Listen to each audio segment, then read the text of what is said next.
Hey everybody, Michael here again. Moving on to the part of the tips to building a online business whilst having a full-time job. Okay, so as part one, we've spoke a lot about the mindset and ensuring that you have that mindset to keep yourself motivated, to actually keep going with where you want to go in terms of your overall plan and objective and your dream. Okay, now part two really is focused around the actual actioning of all that in terms of your dream and where you want to get to as well, because of course you kind of need to have an objective or a goal or a dream, have that target, and then of course have a plan in terms of how you're actually going to get to your ultimate goal or your target. Okay, but of course we have to be realistic. Okay, there's no point, in my opinion, there's no point hitting something that is unbelievably unrealistic dream. Let's take our time. A dream is a dream, great, but then let's start small. Okay, in terms of where do we want to be in a year's time? The obvious ones would be around, okay, you know, how much do I want to be in terms of revenue and income that I'm getting in after a year's time?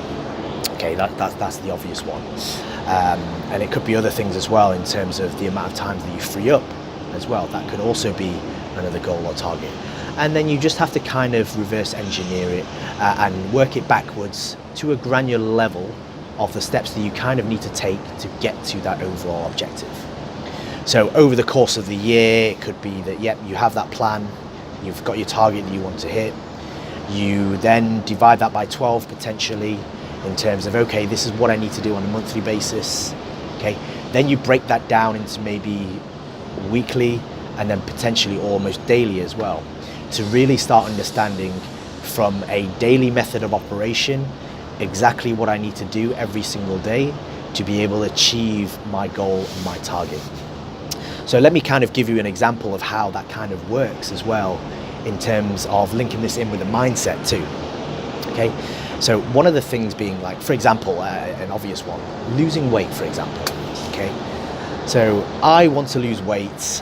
Let's say I want to lose 10 pounds over the next 60 days or over the next 2 months.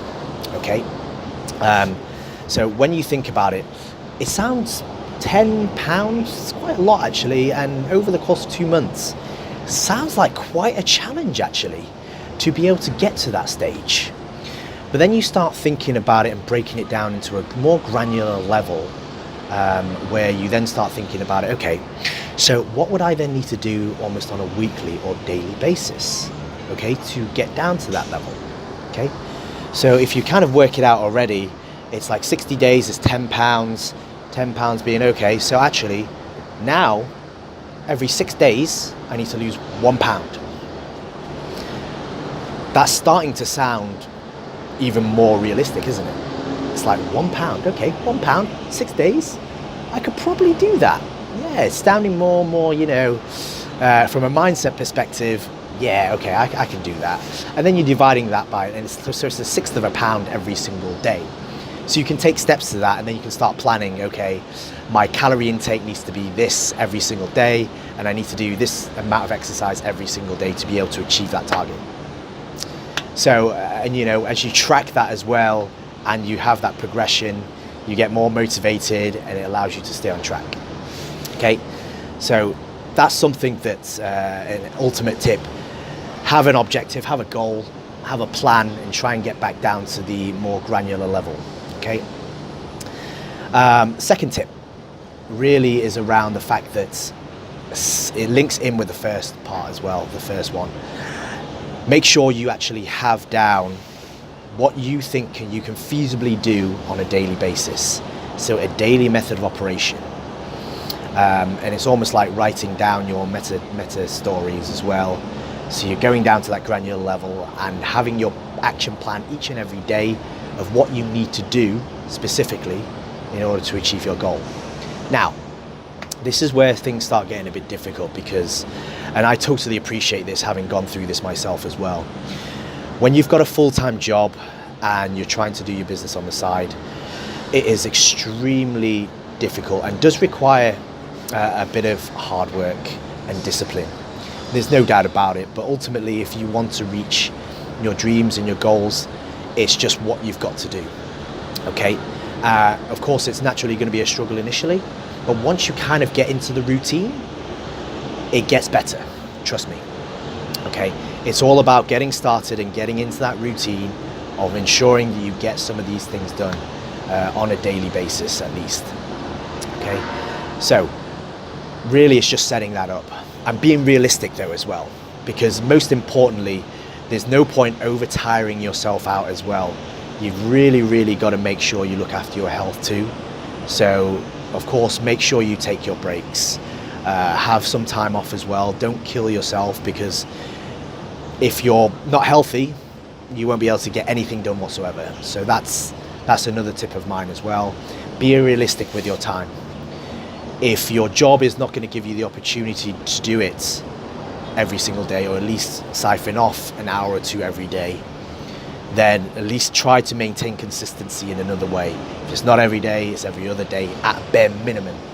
But of course, in terms of advice, it would be ideal for you to at least get things done a little bit at least every single day, which really would keep the momentum going. But yeah, absolutely, in terms of this point though, making sure you have a set few tasks that you want to do and get completed on a daily basis is definitely something that I would advise everybody to try and set up as well, in terms of what they've got to do on a day-to-day basis. Okay, that actually quite nicely leads on to the last one, which really is around some of the actions as well, and making sure that you have some time dedicated. There's no point doing something 1 week and then stopping for a week or two and then re-getting it. It's got to be a regular frequency. And usually nowadays, in terms of the advice that everybody, including myself, give, it's like if you can find 1 or 2 hours every day, and you're looking at around, at least, I would say 14 hours, like a couple of hours a day, every day, 14 hours a week. If you can spare 14 hours a week, you're probably going to be able to make this work. Well, let's say make it work quicker than it would be you really not being consistent and doing things every so often. I mean, ultimately, you can make things work, but it'll just be a longer time if you're not consistent.